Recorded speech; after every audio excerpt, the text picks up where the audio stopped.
परमात्मा ने कितने अद्भुत चीज दे करके तुम्हें भेजा मेरे भाइयों बहनों। ये अद्भुत शरीर है, ये सुंदर कृति है। ऐसा दुनिया में सृष्टि में और कोई कृति भगवान तुम्हारे अलावा और किसी को नहीं दिया है। मैं नहीं कहती। उत्तरकांड दोहा नंबर 120 की 5वीं चौपाई में गोस्वामी तुलसीदास जी ने लिखा है, नर तन सम नहीं कमाने उदेही, नर तन सम नहीं पवन दीही, जीव चराचर जाचत जेही, जीव चराचर जाचत जेही। भगवान ने तुझे ऐसा शरीर, ऐसी सुंदर कृति दिया मेरे भाइयों बहनों, जो नरतन सम नहीं कौनो देही। गोस्वामी तुलसीदास जी ने लिखा। उत्तरकांड जाके एक बार रामायण में इसी बहाने देख लीजिएगा, बड़ा सुंदर लगेगा जब आप और भी चौपाइयां पढ़ेंगे, क्योंकि समय कम है इसलिए एक ही चौपाई में बता दे रहे हैं। बाकी कुछ तो गरिमा आपको प्रथम दिवस में बताई गई थी।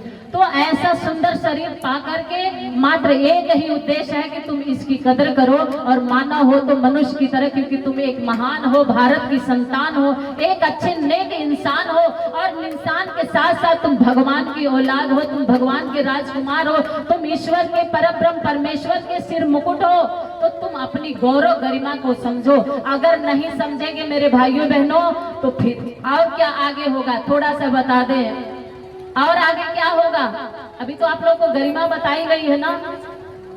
अगर मान लीजिए नहीं समझे, ऐसे ही नाली में गिर करके और छिल्ली दारू पी करके कुत्ते की तरह से मुंह चटवाते, कुत्ते से बड़बड़ाते अगर पड़े रहे तो जान लीजिए हानि किसकी होगी। अब थोड़ा सा इसका उपसंहार करते हुए ले चलते हैं। अगर नहीं सुधरे तो फिर क्या आगे होगा। 6 लोग खड़े हुए भगवान भोलेनाथ के पास, हाथ जोड़कर खड़े हुए, भगवान हमारी फरियाद सुन लो। भगवान सुने, बोलो क्या बात है।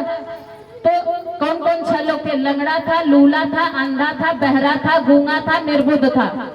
ये 6 लोग वहां जब खड़े हुए तो अपनी फरियाद सुनाए। भगवान बोले बोलो भोले। भोले का मतलब क्या होता है? भो, जैसे बोलो भो वैसे कहते हैं ले।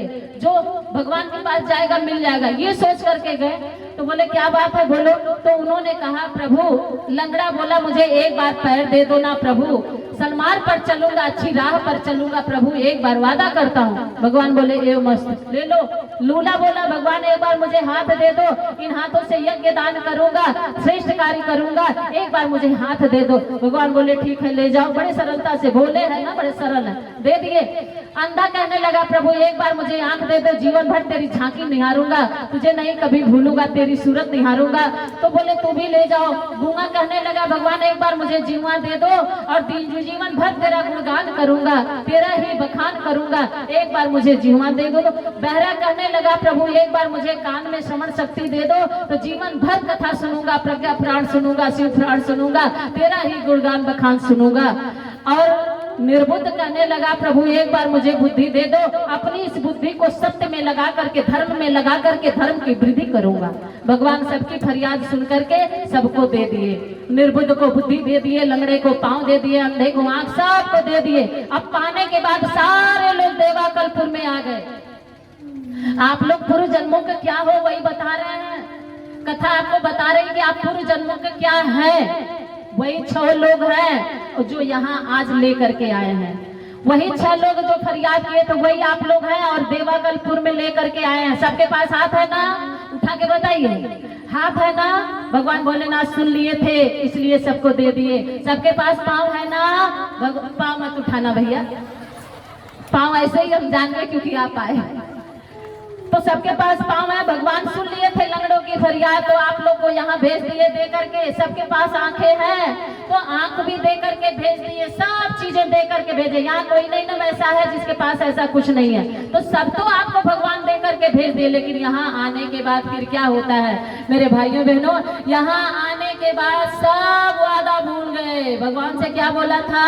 लंगड़ा बोला था भगवान सदैव सलमान पर चलूंगा, और जब यहाँ आया तो जाकर के मार्केट में ठेके पर लड़खड़ाने लगा, झिल्ली पी करके ये पाँव अब यज्ञशाला में आने से कतराने लगा, ठेके पर लड़खड़ाने लगा, अपने वादा को भूल गया। तो इसके बाद हाथ जिसने मांगा था कि हाथ दे दो, दान करूंगा, यज्ञ करूंगा, क्या पूरे क्षेत्र में जहां जहां हमारे भाई गए थे क्या इतने ही लोग हाथ वाले हैं क्या? बाकी लोगों के पास हाथ हौदिया डालने के लिए नहीं है क्या? नहीं है। लेकिन वो भूल गए अपना वादा, और फिर वो क्या हुआ कि ढेर सारे कथा में लोग आते हैं तो रात में वहां खड़े हो जाए, जब कथा से निकलते हैं तो चोरेती छिनेती करने के लिए मोबाइल छीन ले, गाड़ी छीन ले, उसके लिए ये हाथ लगने लगा। आप लोग को नहीं कह रहे हैं, जहां हो रहा है वहां के लिए कह रहे हैं। तो फिर इसके बाद अंधा आया। अब अंधा क्या करता है? अंधा अब भगवान तेरी सूरत निहारूंगा, ना ना, अब भगवान की सूरत नहीं, अब माता की मूरत नहीं, अब गायत्री माता की मूरत नहीं, अब श्री देवी की सूरत निहारता है। अब बॉलीवुड वाली देवी की सूरत निहारता है, अब वो देवी माता की नहीं निहारता। गूंगा जब उसको जीवा मिल गया तो कहता था भगवान का गुणगान करेंगे। अब वो गंदे गंदे अश्लील फूहड़ वो भोजपुरी गीत गाता है। बहरा अब कान में वो लगा लेता है कि बाहर वाले ना सुने, और अपने गंदे विचारों को कैसे गंदा करता है, गंदे गंदे गाने सुन करके। अब वो भगवान का गुणगान नहीं सुन रहा। बुद्धि वाला जो बुद्धि मिल गया, ऐसी बुद्धि लगाया कि वो सत्य धर्म में जोड़ने के बजाय सत्ता में जोड़ दिया, और सत्ता में जोड़ के पूरे समाज को, पूरे देश को अपने नष्ट भ्रष्ट करने में लग गया। वो दुर्बुद्धि फिर से उसकी विकसित हो गई, निर्बुद्ध था, दुर्बुद्धिवान हो गया। मेरे भाइयों बहनों, जब सब तहस नहस हो गया, सब उल्टा पुल्टा हो गया, जब लंगड़े ने जो कहा था वो नहीं किया, अंधे ने जो कहा था वो नहीं किया, जब दुर्व्यवस्था भगवान की सृष्टि में फैलने लगी, तो भगवान भोलेनाथ का एक नाम भाला भी है। एक हाथ में डमरू है तो एक हाथ में भाला भी है, और उठाए भाला और कहने लगे सुन लो देवाकलपुर वालों, मेरे एक हाथ में भाला है, और बड़ा नुकीला भाला है, जहां लगेगा ना कराह के तुम्हें उलट जाना पड़ेगा। जो उल्टी चाल चल रहे हो वो सब सीधा करना पड़ेगा। इसलिए मेरे भाला की हुंकार को सुन लो, मेरे डमरू की डंकार को सुन लो, और फिर से अपने आप को बदल लो।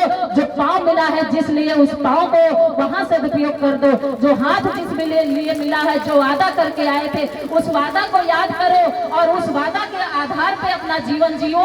नहीं तो जब डमरू बजेगा, भाला लगेगा, तो भारी कराह के साथ तुम्हें बदलना पड़ेगा, तुम्हें उलटना पड़ेगा। क्यों हम नहीं बदलेंगे? अरे बदलोगे मेरे भाइयों बहनों। क्यों? क्योंकि युग तो बदल रहा है, बदलना जरूर है। ये महाकाल का संकल्प है, बदलेगा, युग बदलेगा, युग बदलेगा, ये बोल रहा है महाकाल। निश्चय ये परिवर्तन होगा, निश्चय ये दुनिया बदलेगी, ये बोल रहा है महाकाल, ये बोल रहा है महाकाल। निश्चय ही बदलेगा, युग तो बदल रहा है, बदलना जरूर है। युग तो बदल रहा है, बदलना जरूर है। वो अब भी बदल जाओ कि जिनको गरूर है, वो अब भी बदल जाओ कि जिनको गरूर है। ये भाइयों, ये साथियों, ये आखिरी चेतावनी सुन लो। जिस रास्ते पर चल रहे वो रास्ता बदलो, जिस रास्ते पर चल रहे वो रास्ता बदलो। गुरुदेव का संदेश सुनकर जो मान न सकेंगे, उनके सुरक्षा चक्र में वो आ न सकेंगे, उनके सुरक्षा चक्र में वो आ न सकेंगे। और फिर क्या होगा? वो कुदरत का कहर उन पे बरसना जरूर है। वो अब भी बदल जाओ कि जिनको गुरूर है, वो अब भी बदल जाओ कि जिनको गुरूर है। अपने इस जो अब तक की जो हमारी चाल थी उसे बदलना है। भगवान भोलेनाथ का भाला कैसे उलट के सीधा कर देता है, इसे आप लोग अच्छी तरह से जानते हैं मेरे भाइयों बहनों। ये बोल रहा है महाकाल। 2 मिनट आइए दोहरा लेते हैं, इसके बाद आगे चलते हैं। बोले परम पूज्य गुरुदेव की जय, परम वंदनीय माता जी की, बोली गायत्री माता की। अब फिर से सतयुग आएगा, अब फिर से सतयुग आएगा, आएगा आएगा। ये बोल रहा है महाकाल, ये बोल रहा है महाकाल, ये बोल रहा है महाकाल, ये बोल रहा है महाकाल।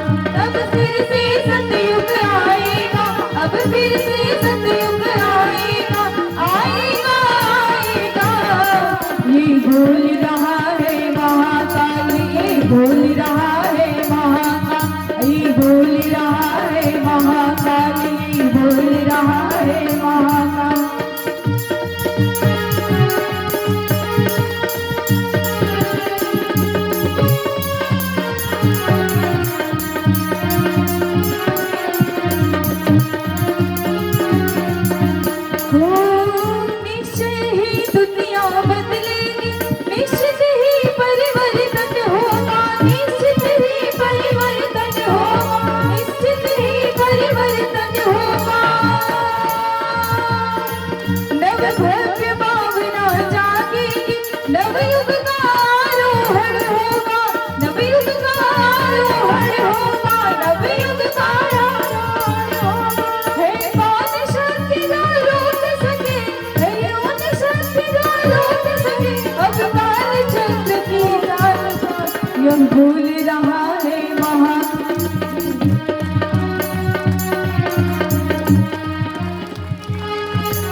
बोली परम पूज्य गुरुदेव की जय, परम वंदनीय माता जी की जय,